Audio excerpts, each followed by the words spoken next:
Good morning everyone. নতুন একটা দিন, নতুন একটা ব্লগে তোমাদের সকলকে অনেক অনেক ওয়েলকাম। এখন বাজে সকাল 8টা, তোমাদের সঙ্গে নিয়ে আমার ব্লগটি শুরু করলাম। তো আজকে শনিবার আজকে আমাদের নিরামিষ, জানো তো। তো সকাল থেকে যেহেতু কাজ করে যাচ্ছিলাম, খুব খিদে পেয়েছিল, তাই নিজের জন্য 1 কাপ দুধ চা আর 2টো পরোটা বানিয়ে নিলাম। তো আজকে টক ডাল করেছিলাম, মটর ডাল দিয়ে টক ডাল, আমের ডাল, আর করেছিলাম কুমড়ো, পটল, সয়াবিন দিয়ে একটা তরকারি, আর ওকে পাঁপড় ভেজে দিয়েছিলাম। তো হাজব্যান্ড ডিউটিতে বেরিয়ে গেছে, তাই আমি ভাবলাম কী করি। তো বেড কভারটা তুলে নিলাম, একটা কাঁচা চাদর পাতবো, কারণ বেড কভারটা খুব নোংরা হয়েছে। আর সারাদিন বাড়িতে একা থাকি, তো কিছু না কিছু করে সময় কাটাই। কী করব বলো, তোমরা তো সবই জানো, তোমাদের আমি এর আগেও ব্লগেও বলেছি। যেহেতু আমি আর আমার কর্তামশাই, সকালে যেহেতু হাজব্যান্ড বেরিয়ে যায়, রাত্রে আসে, সারাটা দিন আমি বাড়িতে একা একা থাকি। তাই সময় কাটানোর জন্য আমাকে কিছু না কিছু তো করতেই হয়। তো আমি দেখি কাঁচা চাদরটা পেতে ফেললাম, কারণ বেড কভারটা খুব নোংরা হয়েছিল।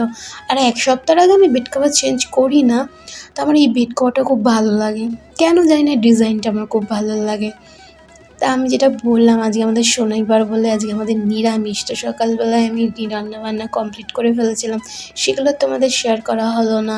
তো ওকে টিফিনটা গুছিয়ে দিয়েছিলাম, ওগুলো নিয়ে চলে গেছে, সে রাত্রিবেলা আসবে। তো সারাদিন আমি এই করেই টাইম পাস করি। কী করব, আমার কিছু করার নেই, আমার তো কথা বলার জন্য কেউ নেই, কার সাথে গল্প করব। আর বাইরেও খুব একটা বেরাতে ইচ্ছা করে না, কারণ যখনই বাইরে যাই না, তখনই লোকে না অনেক কথা জিজ্ঞেস করে যে কবে তুমি বেবি নেবে, কবে মা হবে। বারবার আমার মিসক্যারেজ হওয়ার পর থেকে আমি নিজেকে যেন সবার থেকে গুটিয়ে নিয়েছি, সরিয়ে নিয়েছি। আমার ভালো লাগে না, সারাদিন আমি শুধু হয়তো মায়ের সাথে কথা বলি, খুব কম যদি মনে হয় মায়ের সাথেই কথা বলি, আর ভাইদের সাথে একটু, মানে আমার বড় ভাইয়ের সাথে কথা বলি, নাহলে সারাদিন আমি একাই থাকি, আর এইভাবেই সময় কাটাই। বিয়ের আগে আমি একটু অন্যরকম ছিলাম, কিন্তু বিয়ের পরে যখন বিয়ের 1.5 বছর পর থেকে যখন আমার বারবার মিসক্যারেজ হতে থাকে, তখন আমার মনটা কোথাও না কোথাও ভেঙে যায়। আর তখন আমার কারোর সাথে কথা বলতে ভালো লাগে না, সারাদিন আমি বাড়িতেই থাকি, ঘরের মধ্যেই থাকি, যতক্ষণ না হাজব্যান্ড আসে আমি বোবার মতন থাকি। এখন না, তাই একটু ব্লগ করি, আর আমি সবসময় হাসি খুশি থাকি, তো আমার মনের কষ্টটা কেউ বোঝে না, আর আমি কাউকে আমার কষ্টটা দেখাইও না। আমার ভালো লাগে না, কেন জানি না। তা আমি সব কাজকর্ম একটু একটু করে সেরে নিচ্ছি। কী করব, রোজ আমি এই জিনিসগুলো মুছি। অনেক শখের, অনেক স্বাদ করে কিনেছিলাম, তো আমি চাই না যে নষ্ট হোক। আর কেন জানি না, আমার ঘরটা রাস্তার উপরে নয়, তবু কোথা দিয়ে ধুলো আসে, রোজ ধুলো পড়ে, আর রোজ তাই জন্য আমাকে মুছতে হয়। যত জিনিস মুছে রাখবো, পরিষ্কার পরিচ্ছন্ন রাখবো, মনটাও ভালো লাগে, তাই না? তো আমি যেটা বলছিলাম, আমি বাইরে বেরাই না, আমি সারাক্ষণ ঘরে থাকি। সবাই, তোমরা হয়তো ভাববে যে একটা মানুষ ঘরে একা একা কী করে থাকে, কিন্তু আমি থাকি কেন জানো, আমার অভ্যাস হয়ে গেছে। বারবার মিসক্যারেজ, 5 বার আমার মিসক্যারেজ হয়েছে, তো আমার মনটা আমার কোথাও না কোথাও ভেঙে গেছে। এতদিন ডক্টররা বলতো আমার সিস্ট আছে। যখন আমি 7-8 বছর পরেই যখন ফুল টেস্ট করলাম, তখন টেস্ট করে ধরা পড়লো আমার কোনো দিন কোনো সিস্ট ছিলই না। হাজব্যান্ডের প্রবলেম ছিল, যার জন্য আজকে আমার বাচ্চা দাঁড়ায় না, 1.5 মাস 3 মাসে বেবি নষ্ট হয়ে যায়। তো লোকের এত কথা না ভালো লাগে না, তাই আমি বাইরে বেরাই না। তো এদিকে আমার কাজকর্ম সেরে পুজো টুজো দিয়ে দুপুরের লাঞ্চ কমপ্লিট করে বিকালবেলা এসেছিলাম, হাজব্যান্ডের জামা প্যান্ট মেলা ছিল সেটা তুলতে। আর ডলটা না, মানে ডল নয়, টেডিটা না পাঁচুর দিক দিয়ে ভিজেছিল, তাই আবার একটু মেলে দিলাম। তো এই দেখো ক্যাডবেরি, কালকে আমার মানে 3 তারিখ আমার অ্যানিভার্সারি ছিল, তো আমি অ্যানিভার্সারি ভুলে গেছিলাম, বাট হাজব্যান্ডের মনে ছিল। তো এগুলো আমাকে অ্যানিভার্সারিতে গিফট দিয়েছে আমার হাজব্যান্ড। চকারটা 2 সপ্তাহ আগে দিয়েছিল, আর এই 4টে নাইটি আর ক্যাডবেরি আমাকে দিয়েছিল। তো আজকে শনিবার, যেটা আমি বললাম, আজ আমাদের নিরামিষ। তো টক ডালটা আর যে সবজিটা করেছিলাম সেটা ওবেলার জন্য ছিল। এবেলা রাত্রে রুটি করব, তাই পনির তার সাথে করব, নাহলে কী দিয়ে খাবো। আরও আসার সময় রসগোল্লা নিয়ে আসবে বলেছে।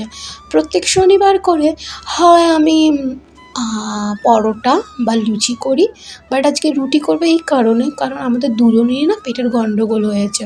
আর সারাদিন পরে রাত্রিবেলা ডিউটি থেকে আসবে, আমি যখন আমার পরোটা দিই, আবার পেটের গন্ডগোল হবে, পরের দিন আবার ডিউটিতে যাবে, তো কী করে যাবে, তাই না? তো সেই জন্য আমি যে রুটি করেছিলাম।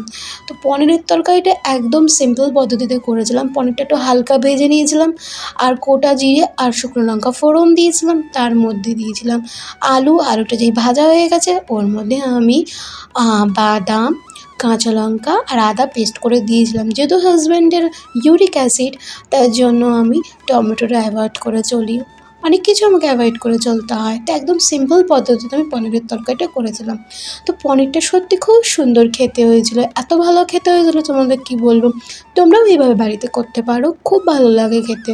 তা আমার যখনই মনে হয় খেতে ইচ্ছে করে, তখন আমি হয় পোস্ত বাদাম দিয়ে করি, আর নয় এরকম নর্মাল করি। তো এদিকে আমি রুটিটা করে নিচ্ছি, ওর 5টা রুটি, আমার 3টে রুটি, কারণ আমরা বললাম না রুটি আর পনির দিয়ে খাবো। তো রুটি আমার এদিকে হয়ে এসছে, কেন জানি না আজকে রুটিগুলো ফুলছিল না। তারপরে রুটিগুলো আমি যখন বেলছিলাম তখন ছিঁড়ে যাচ্ছিলো। অনেক দিন পরে রুটি করলাম, তো তার জন্য হয়তো হতে পারে। তো রুটি করার পরে আমি কাউন্টার টপটা একটু মুছে নেবো, কারণ আমি যখনই রান্নাঘরে রান্নাবান্না করি আমি তখন পরিষ্কার পরিচ্ছন্ন করে রাখি। কেন, আমি সবসময় পরিষ্কার রাখতে ভালোবাসি। আর কাউন্টার টপটা গুছিয়ে রাখি কারণ আমার রান্নার জায়গাটা তো একদম ছোটো, তাই আমি চেষ্টা করি যতটা গুছিয়ে রাখার। তা আমি যে রান্না যে মানে রুটিটা যে করলাম ওটাকে কী বলে, তো ওইটা আমার 12টা বেজে গেছে, ভেঙে গেছে, আমার ভাইয়ের ছেলে এসে ভেঙে দিয়েছিলো। তো ওইটা এখন মেজে নেবো আর ভালো করে মানে কাউন্টার টপটার ওভেনটা মুছে নিচ্ছি। আমি দুপুরবেলা যখন রান্না করি তখনও, তাই দুপুরবেলা তো না, সকালবেলায় রান্না করি তখনও মুছে নিই। তো এদিকে আমার রুটিও কমপ্লিট, পনিরও কমপ্লিট, আর তার সাথে রসগোল্লা। তো খাওয়া দাওয়ার পরে আমি বাসন কোসন সব তুলে এখন আমি টেবিলটা ভালো করে মুছে নেবো, মানে এঁঠোটা নেবো। কেন আমার গা ঘিন করে, এঁটো না পারলে পারে, কেন জানি না, তোমরাও এরকম করো কিনা জানি না, আমার মতন আমাকে তো সবাই পিঠানি বলে। তাই এদিকে আমার সব গোছানো টোছানো হওয়ার পরে মানে মুছে টুছে আমি থালা বাসনগুলো রাত্রিবেলায় মেজে নিচ্ছি, তাহলে সকালবেলা আমার কোনো চাপ থাকবে না। কালকে যেহেতু ডিউটি আছে, তাই জন্য আমাকে আবার সকালবেলা উঠে রান্না করতে হবে। যদি আমি বাসনগুলো এখন রেখে দিই তাহলে ঘুম থেকে উঠে আমাকে বাসন মাজতে হবে। আর সবথেকে কথা আমার খারাপ লাগে কী বলো তো, ঘুমের চোখে উঠে ওই বাসি মুখে বাসন মাজতে আমার একদম ইচ্ছে করে না। তো বাসন মাজার পরে আমি গামলার মধ্যে সব বাসনগুলো একে একে জল ঝরানোর জন্য দিয়ে দিচ্ছি। আমি বললাম না আমার রান্নার জায়গাটা খুব ছোটো, আর আমাকে অনেক সুন্দর করে গুছিয়ে রাখতে হয়। অল্প জায়গায় গুছিয়ে যদি না রাখি তাহলে কীভাবে চলবো বলো। তো আমি যেন বাসনটা এই গামলা, ছোট্ট গামলায়, দুজন যেহেতু থাকি তো তাই বেশি কিছু লাগে না, তো ছোট্ট গামলায় বাসনগুলো জল ঝরানোর জন্য রেখে দিই। রাখার পরে আমি আবার কাউন্টার টপটা মুছে নিলাম, কারণ জল পড়েছিল তো তাই।